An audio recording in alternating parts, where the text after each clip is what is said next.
Hello everyone, আশা করি সকলে ভালো আছো। আজ আমরা অষ্টম শ্রেণীর তৃতীয় অধ্যায়ে যে বিষয়টি নিয়ে আলোচনা করব সেটি হলো মূলত সংখ্যার ধারণা। তো চলো আর দেরি না করে শুরু করা যাক। দেখো, প্রথমেই আমাদের যেটা রয়েছে, কি বলা রয়েছে, আজ রবিবার, আমাদের স্কুল ছুটি, আমরা বন্ধুরা মিলে মধুমিতার বাড়ি যাচ্ছি। মধুমিতার বাড়ি ব্যান্ডেলের কাছে। ঠিক করেছি সারাদিন ওখানে খুব আনন্দ করব ও ওখানকার চাষবাস, জনসংখ্যা ও বেশিরভাগ মানুষের জীবিকা সম্বন্ধে জানব। সকাল 8টায় বাস ছাড়লো, তখন আমরা বন্ধুরা 15 জন বসে আছি, কিন্তু কিছু পরে বাসটায় খুব ভিড় হয়ে গেল। আমরা ঠিক করেছি সমীকরণ তৈরি করে কতজন লোক বাসে উঠছে ও নামছে হিসেব করব। তমাল সমীকরণের বীজগুলি একটি কার্ডে লেখার চেষ্টা করবে। ধরি আমরা ছাড়া বাসে আরও x জন যাত্রী উঠেছে। এখন যদি বাসে 32 জন যাত্রী থাকে, তাহলে আমাদের সমীকরণটা কি হবে? x plus 15 equal to 32। তাহলে এখান থেকে কত হচ্ছে? x সমান 32 মাইনাস 15, অতএব x সমান হচ্ছে 17। তাহলে বাসে আমরা ছাড়া আরও 17 জন যাত্রী উঠেছে। তমাল একটি কাগজে লিখলো 1 নম্বর সমীকরণের বীজটি স্বাভাবিক সংখ্যা। তাহলে বীজ কোনটা? এই যে 1 নম্বর সমীকরণে x ইকুয়াল টু 17 বেরিয়েছে, তাহলে এই 17টা কি? না, এই 17টা হচ্ছে স্বাভাবিক সংখ্যা, যেটাকে আমরা বলি কি না ন্যাচারাল নাম্বার। ঠিক আছে, এইবার কি বলেছে? কিন্তু যদি বাসে 15 জন যাত্রী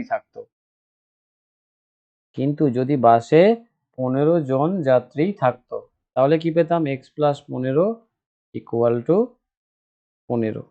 তাহলে এখান থেকে কি পাচ্ছি? না x সমান যেটা পাচ্ছি, তাহলে x এর মানটা কত? না x এর মানটা হলো 0।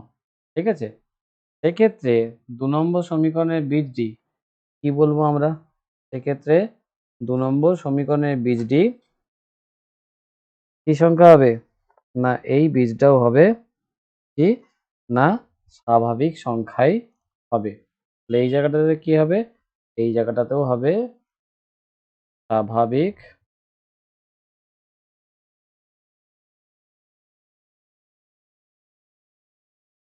সংখ্যা। কিন্তু আয়েশা দেখা গেল যে ভুল করে x প্লাস 35 ইকুয়াল টু 32 লিখে ফেলেছে। তাহলে x প্লাস 35 ইকুয়াল টু যদি 32 হয়, তাহলে এখান থেকে আমরা x এর মানটা কত পাবো বলো তো? তাহলে x এর মানটা পাবো এখানে 32 মাইনাস 35, তার মানে হচ্ছে -3। কেন? না এখান থেকে পেতাম আমরা যে x ইকুয়াল টু 32 মাইনাস 35। সুতরাং সমীকরণের বীজটা কত হলো? সমীকরণের বীজটা হলো -3। তাহলে এই -3টা কি সংখ্যা? -3টা কিন্তু আর স্বাভাবিক সংখ্যা নয়। এই সংখ্যাটাকে বলা হয় পূর্ণ সংখ্যা। ঠিক আছে, এই সংখ্যাটাকে আমরা কি বলবো? না এই সংখ্যাটাকে আমরা বলবো পূর্ণ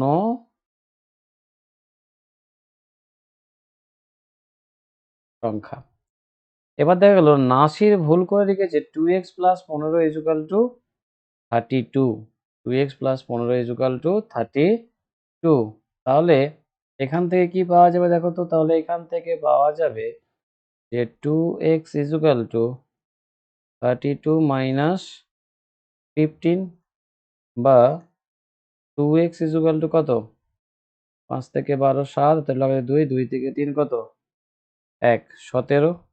তাহলে এখানে x ইকুয়াল টু কত পাচ্ছি? 17 2। দেখো এটাকে কাটাকাটি করা যাবে না, ঠিক আছে? ভাগ করলে ভাগ কত হবে? দশমিকে এসে যাবে। তাহলে 17 2 মানে কত হবে? 8.5।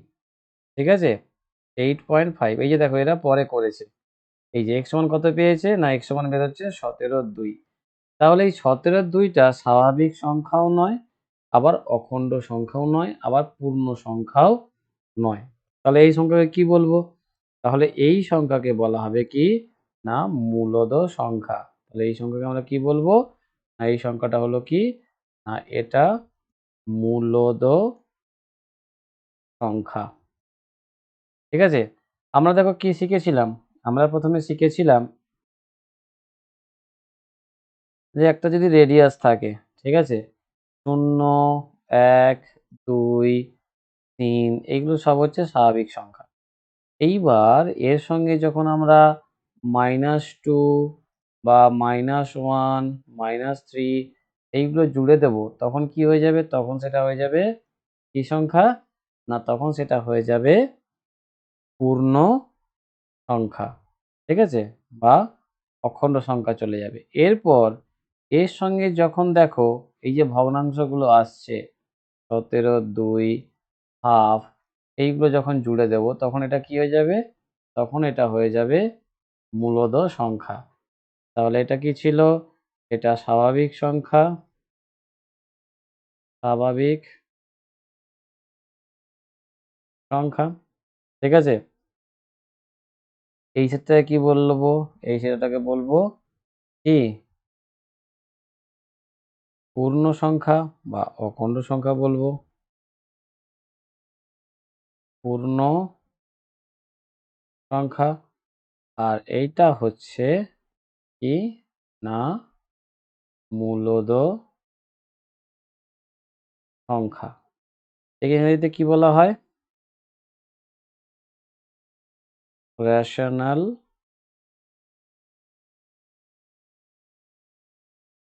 নাম্বার। হয়ে গেল? তাহলে দেখো মূলদ সংখ্যায় কি থাকছে?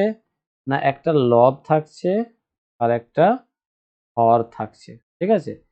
তাহলে মূলদ সংখ্যা কাকে বলবো? না বলা হচ্ছে কি না যে সংখ্যা p/q আকারে প্রকাশ করা যায় যেখানে p/q পূর্ণ সংখ্যা এবং q ≠ 0 তাকে মূলদ সংখ্যা বলা হয়। ঠিক আছে? তাহলে যে সংখ্যাকে p/q আকারে প্রকাশ করা যায় এবং যেখানে p আর q পূর্ণ সংখ্যা এবং q ≠ 0 এটা অবশ্যই লিখতে হবে q টা ≠0 মানে হরটা শূন্য হওয়া যাবে না। যদি হয় তখন তাকে বলা হবে মূলদ সংখ্যা। কিন্তু দেখো 17, 0, -3 এদেরকেও 17/1 ঠিক আছে এবং -3/1 আকারে প্রকাশ করা যায়। তাহলে এরাও কি মূলদ সংখ্যা হবে? ঠিক আছে? না এরাও স্বাভাবিক সংখ্যা, অখণ্ড সংখ্যা, পূর্ণ সংখ্যা, মূলদ সংখ্যা। তাহলে এরাও হচ্ছে কি না 17 হচ্ছে কি হবে? স্বাভাবিক সংখ্যা হবে, অখণ্ড সংখ্যা হবে, পূর্ণ সংখ্যা হবে এবং তার সঙ্গে মূলদ সংখ্যা হবে। এবার দেখো আরেকটা যে সমীকরণ ছিল 3x + 40 = 32 একে সমাধান করলে কত পাচ্ছি? x -8/3। তাহলে এই সমীকরণের বীজটা হচ্ছে -8/3। তাহলে এই যে -8/3 হলো তাহলে এই -8/3 টা কি হবে? বলো তো বলতে পারবে? এই -8/3 টাও হবে একটা মূলদ সংখ্যা। এই -8/3 টাও হবে একটা মূলদ সংখ্যা। এবার দেখো নিজে করি 3.1 ঠিক আছে? কতগুলো অঙ্ক দেওয়া আছে। কি দেওয়া আছে? না প্রথমে একেরটা দেওয়া আছে কত? একেরটা দেওয়া আছে দেখো 5x = 30 সমাধান করতে বলেছে। তাহলে x কত হবে? 30/5 কাটাকাটি করলে কত হয়? 6 ঠিক আছে? ২ এরটা দেখো ২ এরটা কত আছে? ২ এরটা আছে 2x + x - 1/2 = 5 তাহলে এটাকে যদি লসাগু করি 4x + x - 1/2 = 5 বা এখান থেকে কত পাচ্ছি 5x - 1 = 10 বা 5x = 10 + 1 = 11 বা x = 11/5 ঠিক আছে? আচ্ছা ৩ এরটা কত হচ্ছে x/5 + 2/7 = x/10 তাহলে এই কাজটা করার জন্য কি করব? না আমরা x গুলোকে একদিকে রাখবো। তাহলে x/10 - x/5 = 2 এর 7 তাহলে লসাগু কত হবে? লসাগু হবে 10 তাহলে এক্স 5 দুগুণে 10 মাইনাস 2x ইকুয়াল টু 2/7। তাহলে এখান থেকে কত পাচ্ছি না মাইনাস x/10 ইকুয়াল টু 2/7। তাহলে এখান থেকে কত হবে x ইকুয়াল টু হবে মাইনাস 20/7। এইভাবে দেখো প্রত্যেকটা সমীকরণের যে বীজ বের করছি আমরা, প্রত্যেকটা সমীকরণের বীজই কি হচ্ছে না প্রত্যেকটা সমীকরণের বীজ হবে মূলদ সংখ্যা। তাহলে এটা কি হবে প্রত্যেকটা সমীকরণের যে বীজ মানে যে x এর মানগুলো পাচ্ছি সেগুলো কি হবে প্রত্যেকটাই মূলদ সংখ্যা। এবার দেখো মূলদ সংখ্যার মধ্যে সম্পর্ক খুঁজতে বলা আছে। কি কি কি করা হয়েছে না এখানে এটা করা হয়েছে দেখো মধুমিতার বাড়িতে গিয়ে আমরা খুব মজা করলাম। মেহের অনেকগুলি কার্ড তৈরি করলো, প্রতিটি কার্ডে সে আলাদা আলাদা মূলদ সংখ্যা লিখলো। এবার টেবিলের ওপর এই কার্ডগুলি সে উল্টো করে রেখে দিল। আমরা কি করলাম না আমাদের ইচ্ছে মতন যে কোনো কার্ড তুলে যোগ বিয়োগ গুণ অথবা ভাগ করে দেখি। নিজেদের মতন সংখ্যা তুলে নিয়ে যোগ বিয়োগ ভাগ করে দেখি কি ধরনের সংখ্যা পাচ্ছি। ঠিক আছে, দেখবো আমরা কি ধরনের সংখ্যা পাচ্ছি। এইবার এই সংখ্যাগুলো কি না দেখা গেল যে আমি যে দুটো কার্ড তুললাম তার একটা হলো কত না -2/3 আর একটা হলো 3/8। তাহলে কার্ডে লেখা সংখ্যা দুটো যদি যোগ করি, যোগ করে কি পাচ্ছি দেখো যোগফল পাচ্ছি -7/14। তাহলে এখান থেকে কি দেখতে পাচ্ছি যে এখান থেকে যে আমরা যদি দুটো মূলদ সংখ্যা যোগ করি, দুটি মূলদ সংখ্যা যোগ করলে আমরা মূলদ সংখ্যাই পেলাম। ঠিক আছে, দুটো মূলদ সংখ্যা যদি যোগ করি তাহলে আমরা মূলদ সংখ্যাই পাবো। ঠিক আছে, দুটো মূলদ সংখ্যা যোগ করলে আমরা মূলদ সংখ্যাই পাবো। তাহলে এটা হচ্ছে আমাদের কাছে একটা ফর্মুলা, যে কোনো দুটো মূলদ সংখ্যা যোগ করলে আমরা মূলদ সংখ্যাই পাই। আবার দেখো ওই দুটো সংখ্যাকে যদি বিয়োগ করি তাহলে বিয়োগফল কত হচ্ছে, ওই দুটো সংখ্যাকে বিয়োগ করলে বিয়োগফল হচ্ছে -25/24। তাহলে এটাও কি না এটাও একটা মূলদ সংখ্যাই পাচ্ছি। ঠিক আছে, আবার দুটি সংখ্যা যদি গুণ করি, ওই মূলদ সংখ্যা যদি গুণ করলে কি হচ্ছে -1/4। তাহলে গুণ করলে সেটাও কি হচ্ছে না সেটাও একটা মূলদ সংখ্যাই হচ্ছে। ভাগ করলে -16 নয়, তাহলে ভাগফলও কি হচ্ছে ভাগফলও একটা মূলদ সংখ্যা পেলাম। কিন্তু যদি -2/3কে 0 দিয়ে ভাগ করি তাহলে কি পাবো না তখন এটা হয়ে যাবে কি না অসংজ্ঞাত। মানে অসংজ্ঞাত মানে কি না নির্ণয় করা যাবে না, নির্ণয় করা সম্ভব নয়। তাহলে 0 দিয়ে ভাগ না করলে দুটি সংখ্যার ভাগফল সর্বদা মূলদ সংখ্যা হয়। তাহলে আমাদের কাছে এটা একটা খুব গুরুত্বপূর্ণ তথ্য, 0 দিয়ে যদি আমরা ভাগ না করি তাহলে দুটি মূলদ সংখ্যার ভাগফল সর্বদা মূলদ সংখ্যা হয়। ঠিক আছে, বোঝা গেল? এটা মনে রাখবে, এই কথাটা তোমরা মনে রাখার চেষ্টা করবে। এবার দেখো সিরাজ দুটো সংখ্যা তুলেছে, -5/4 -2/13। তাহলে এইগুলো যোগ বিয়োগ গুণ ভাগ করে দেখো যে তোমরা সবগুলো মূলদ সংখ্যা পাচ্ছ কিনা। এবার দেখো পরের পাতায় আরেকটি ছক দেওয়া রয়েছে। এই ছকে কি আছে না এই ছকটা আমরা একটু নিজেরা দেখব। কি বলা আছে, দুটি সংখ্যা দেওয়া আছে, সংখ্যার যোগফল দেওয়া আছে, বিয়োগফল গুণফল ভাগফল সিদ্ধান্ত। একটা সংখ্যা আছে 5 আর 8, 5 8 যোগ করলে কত হয় 13। দুটি সংখ্যা বিয়োগ করলে -3, এখানে কত হবে 3। সংখ্যা দুটি গুণ করলে 5 8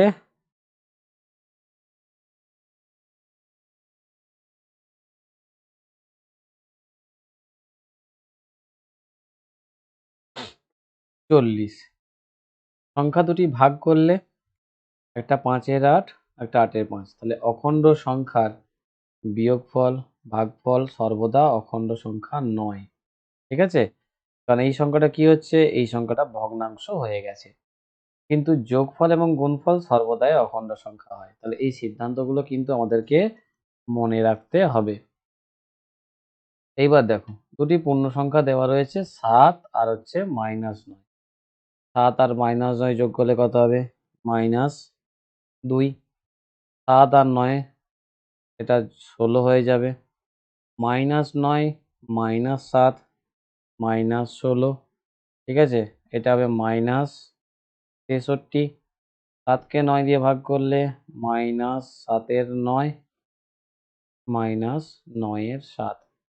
তাহলে পূর্ণ সংখ্যার যোগফল, বিয়োগফল এবং গুণফল, যোগফল, বিয়োগফল এবং গুণফল কি সংখ্যা হয়? পূর্ণ সংখ্যা হয়। কিন্তু পূর্ণ সংখ্যার ভাগফল সর্বদা পূর্ণ সংখ্যা নয়। কারণ এটা কি হয়ে গেছে? এগুলো হচ্ছে মূলদ সংখ্যা। এই সংখ্যাটা মূলদ সংখ্যা। এটা কি? এটা পূর্ণ সংখ্যা। এটা পূর্ণ সংখ্যা। এটাও পূর্ণ সংখ্যা। ঠিক আছে? এবার তোমরা নিজেরা একটা সংখ্যা নিয়ে এটা করে দেখবে। তাহলে এখানে দেখো a আর b মূলদ সংখ্যা হলে এখান থেকে যে ফর্মুলাগুলো দিয়েছে বা এগুলো মনে রাখার বিষয়। a আর b মূলদ সংখ্যা হলে a প্লাস b কি হবে? মূলদ সংখ্যা হবে। a minus a, b minus a কি হবে? না এটাও মূলদ সংখ্যা হবে। a গুণিত b কি হবে? না এটাও মূলদ সংখ্যা হবে। কিন্তু a ভাজিত b সর্বদা মূলদ সংখ্যা নয় যখন b ইকুয়াল টু 0। ঠিক আছে? বোঝা গেল? এইবার দেখো আমি যে কোনো মূলদ সংখ্যার সাথে 0 থেকে বাম দিক থেকে এবং ডান দিক থেকে যোগ করে কি পাবো? 0 যুক্ত 7 3 সমান 3 এর 7, আর 0 যদি ডান দিকে যোগ করি তাহলেও কিন্তু একই মান দেবে। মূলদ সংখ্যাকে 1 দিয়ে গুণ করলে কোনো পরিবর্তন হবে না। ঠিক আছে? বোঝা গেল? আচ্ছা তাহলে এখান থেকে 0 যুক্ত যে কোনো মূলদ সংখ্যা সমান ওই মূলদ সংখ্যা যুক্ত 0। তার মানে এখানে কি হবে? এখানে হবে ওই, কারণ কোনো পরিবর্তন হবে না। তাহলে এটা হবে ওই মূলদ সংখ্যা।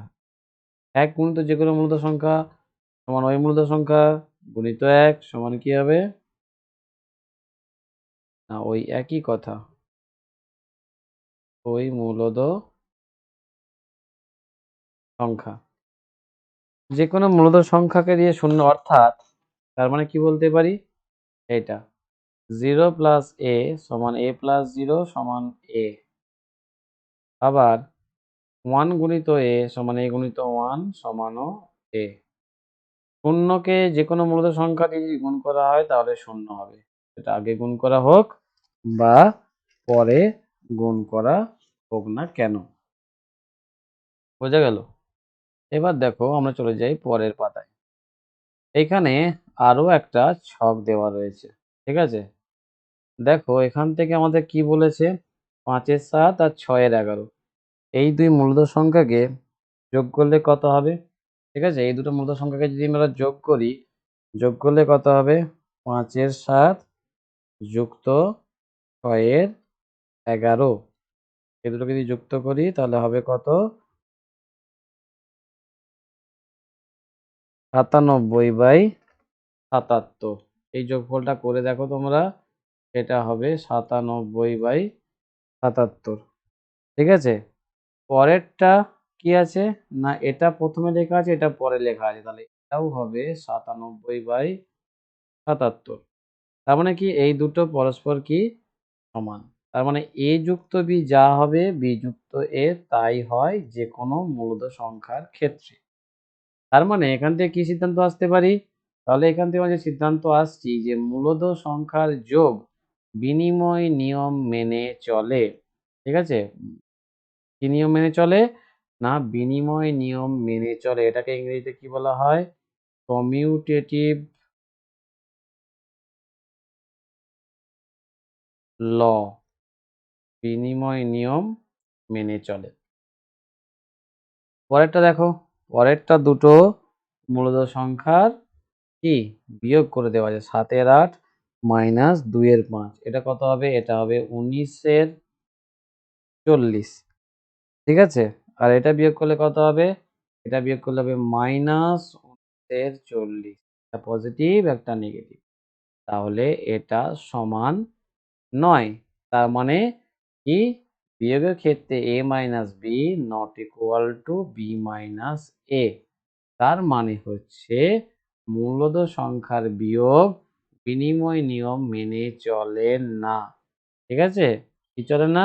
বিনিময় সংখ্যার নিয়ম মূলদ সংখ্যা মেনে চলে না। ঠিক আছে? যোগটা মেনে চলে কিন্তু এটা মেনে চলে না।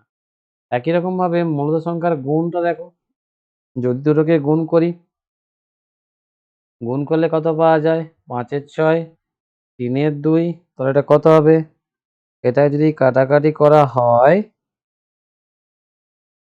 তাহলে এটা হবে ৩ ৫ এ ১৫ আর ১২।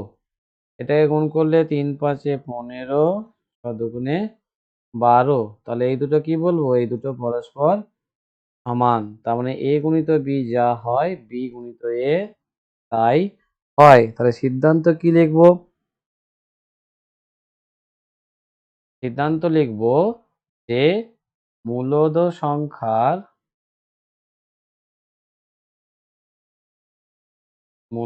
সংখ্যার গুণ বিনিময় নিয়ম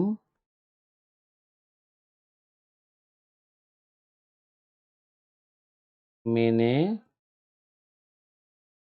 চলে। ঠিক আছে? মূলদ সংখ্যার গুণ বিনিময় নিয়ম মেনে চলে। তোমরা ভাগটা করে দেখবে দুটো সংখ্যা নিয়ে। ঠিক আছে? এইবার দেখো এখানে কি বলেছে? পরের পাতায় আমি যেকোনো ৩টি মূলদ সংখ্যা নিই ও যোগ করি। দেখো এখানে ৩টে মূলদ সংখ্যা নেওয়া হয়েছে। এখানে ৩টে মূলদ সংখ্যা নেওয়া হয়েছে। এই ৩টে মূলদ সংখ্যাকে যদি যোগ করা হয়, যোগ করলে দেখো এই মানটা কত বেরোবে? এই মানটা বেরোচ্ছে ৩২ এর ৩৫। এটা হিসাব করে দেখো, এটা বেরোবে ৩২ এর ৩৫। আর এটাকে যদি হিসেব করি এটাও বেরোবে কত? এটাও বেরোবে ৩২ এর ৩৫। তাহলে এই দুটো কি হচ্ছে? এই দুটো পরস্পর সমান হচ্ছে। তাহলে এরা কি নিয়ম মেনে চলে? তাহলে এরা সংযোগ নিয়ম মেনে চলে। ঠিক আছে? তাহলে এখানে কি বলা হচ্ছে? সংযোগ নিয়মটা কি? সংযোগ নিয়মটা হচ্ছে কি? না a যুক্ত b যুক্ত c সমান কি হয়? না a যুক্ত b যুক্ত c। এই যে নিয়ম, এই নিয়মটাকে কি বলা হয়? না সংযোগ নিয়ম।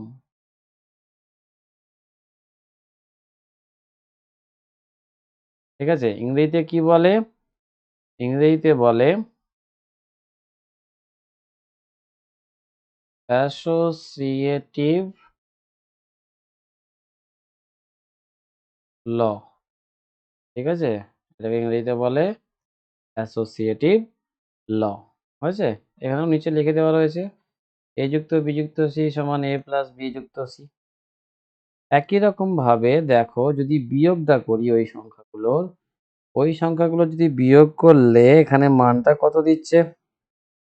বিয়োগ করে দেখো, বিয়োগ করলে যে মানটা পাবো সেই মানটা কিন্তু পরস্পর সমান হবে না। ঠিক আছে? সমান হবে না কি অর্থে? না প্রথমে তো দেখো এটা যদি আমরা হিসেব করি তাহলে কত বেরোবে? এটা হিসেব করলে 79 বাই হবে দেখো এটা কত? 140 করে দেখবে তোমরা। আর এটা হবে খুব সম্ভবত 9/140। তাহলে এই দুটো কি হচ্ছে? পরস্পর সমান হচ্ছে না। তার মানে আমরা কি বলতে পারি? মূলদ সংখ্যার বিয়োগ সংযোগ নিয়ম মেনে চলে না। ঠিক আছে? তাহলে গুণটা দেখা যাক, গুণটা মেনে চলে কিনা। দেখো গুণটা দেখবে মেনে চলবে।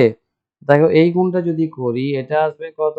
এটা আসবে দেখো, যদি কাটাকাটি করি এটা কত হবে? কাটাকাটি করলে ৩ তিরিকে ৯। ঠিক আছে? পরে ৫ ৫ কেটে যাবে। তাহলে ৭ এর ২৪। তাহলে এটা হবে ৭ এর ২৪। এটা কিরকম ভাবে দেখো, 5 5 কেটে যাবে, 3 তিরিকে 9, 3 আছে 24, তাহলে এটাও হবে 7 24। তাহলে এই দুটো কি হচ্ছে, পরস্পর সমান হচ্ছে। তাহলে গুণের ক্ষেত্রে কি হচ্ছে না, গুণের ক্ষেত্রে সংযোগ নিয়ম মেনে চলছে।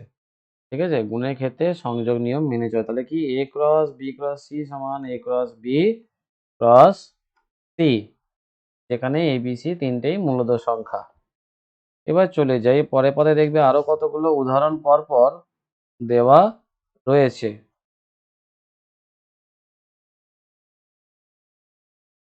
এরকম দেখবে যে মূলদ সংখ্যার ভাগ, ঠিক আছে, সংযোগ নিয়ম মেনে চলে না।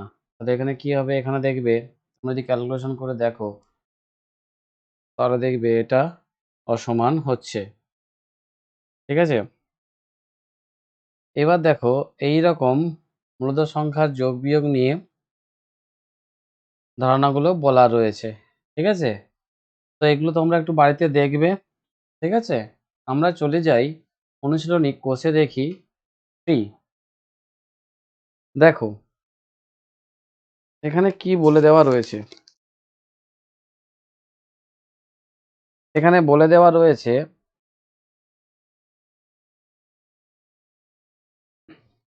কি,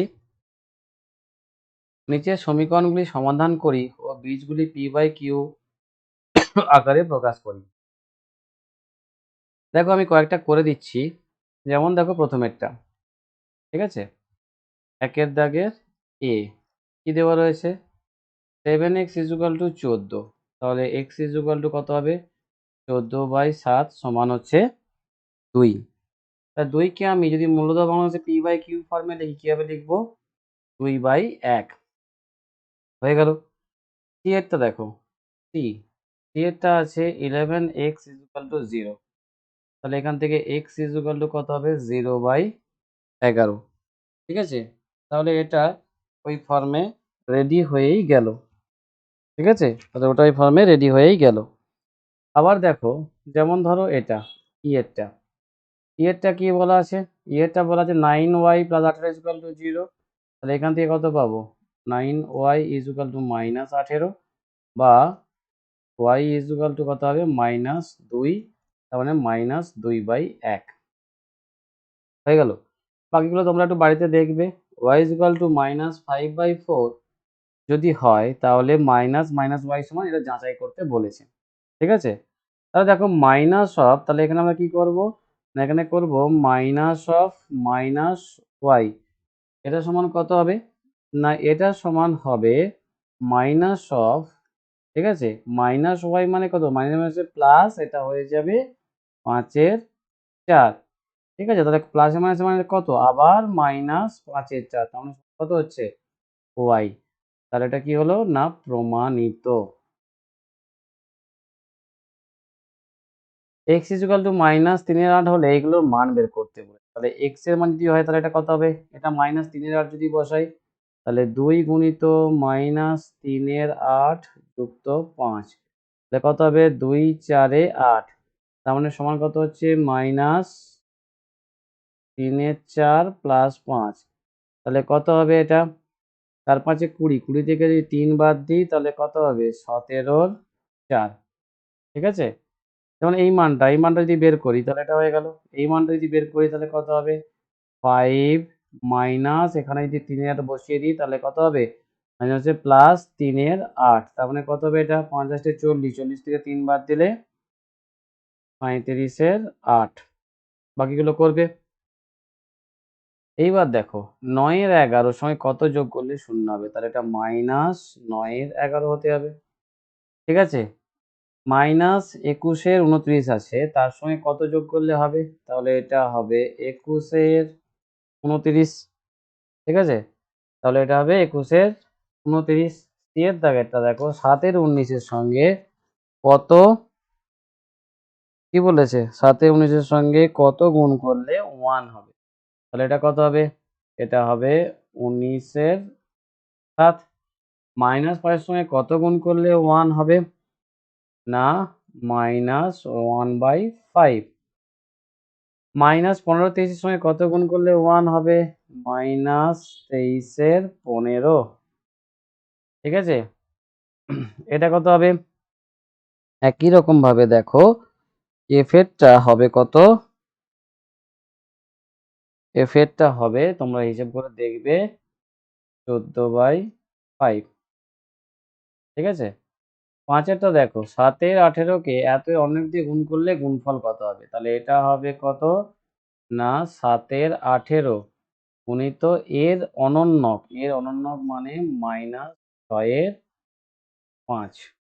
কাটাকাটি যাবে একটা, 6 3 18 সমান -7 এর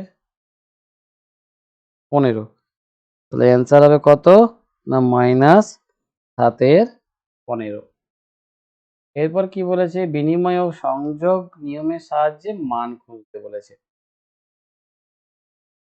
বিনিময় ও সংযোগ নিয়মের মধ্যে মান খুঁজতে বলেছে। তাহলে এগুলো কি করতে হবে? ক্যালকুলেশন করে মানগুলোকে বের করতে হবে। যেমন দেখো 6 এর দাগে 1 এরটা 5 এর 8 যুক্ত -7 এর 15 যুক্ত 3 এর 32, ঠিক আছে? যুক্ত 11 এর 75। তাহলে এটাকে যদি ক্যালকুলেশন করা হয় তাহলে কত হবে?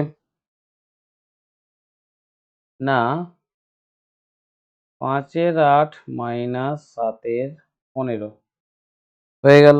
পরের দুটোকে ওই একই নিয়মে 3 এর 32 প্লাস 11 এর 75। তাহলে এটা কত হবে? এটা বিয়োগ করলে দেখো হচ্ছে 75 মাইনাস 27 ডিভাইডেড বাই 120 যুক্ত, এটা কত হবে? এটার লসাগু 2 4 0 0, তার মানে হবে এটা 2 2 5 যুক্ত 3 5 2। ঠিক আছে? তাহলে সমান কত হবে? সমান হবে দেখো এটা 19 এর 120 যুক্ত 577 এর বাই 2 4 0 0। এটা যোগ করলে দেখবে, এটা যোগ করলে দাঁড়াবে কত? এটা যোগ করলে দাঁড়াবে 319/800। হিসেব করে দেখো তোমরা। আবার ঠিক আছে? এটাকে যদি অন্যরকম ভাবে করি তার মানে কত? 3 এর 32 যুক্ত 11 এর 75, ঠিক আছে? যুক্ত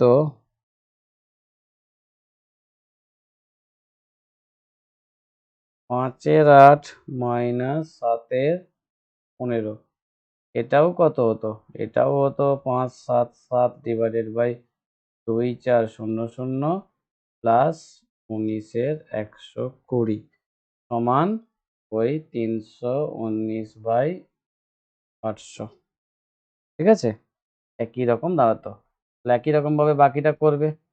সংখ্যা রেখা মূলত সংখ্যাগুলি বসাও। 1 এর 4 মাইনাস 3 এর 4 এগুলোকে সংখ্যা রেখা টেনে সংখ্যা রেখার মধ্যে মানগুলো বসাবে। ঠিক আছে?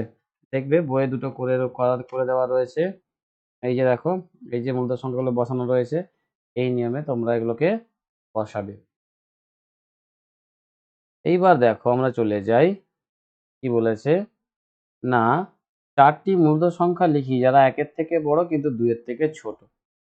1 এর থেকে বড় কিন্তু 2 এর থেকে ছোট। কি, কি লিখতে পারি 1 এর থেকে বড়?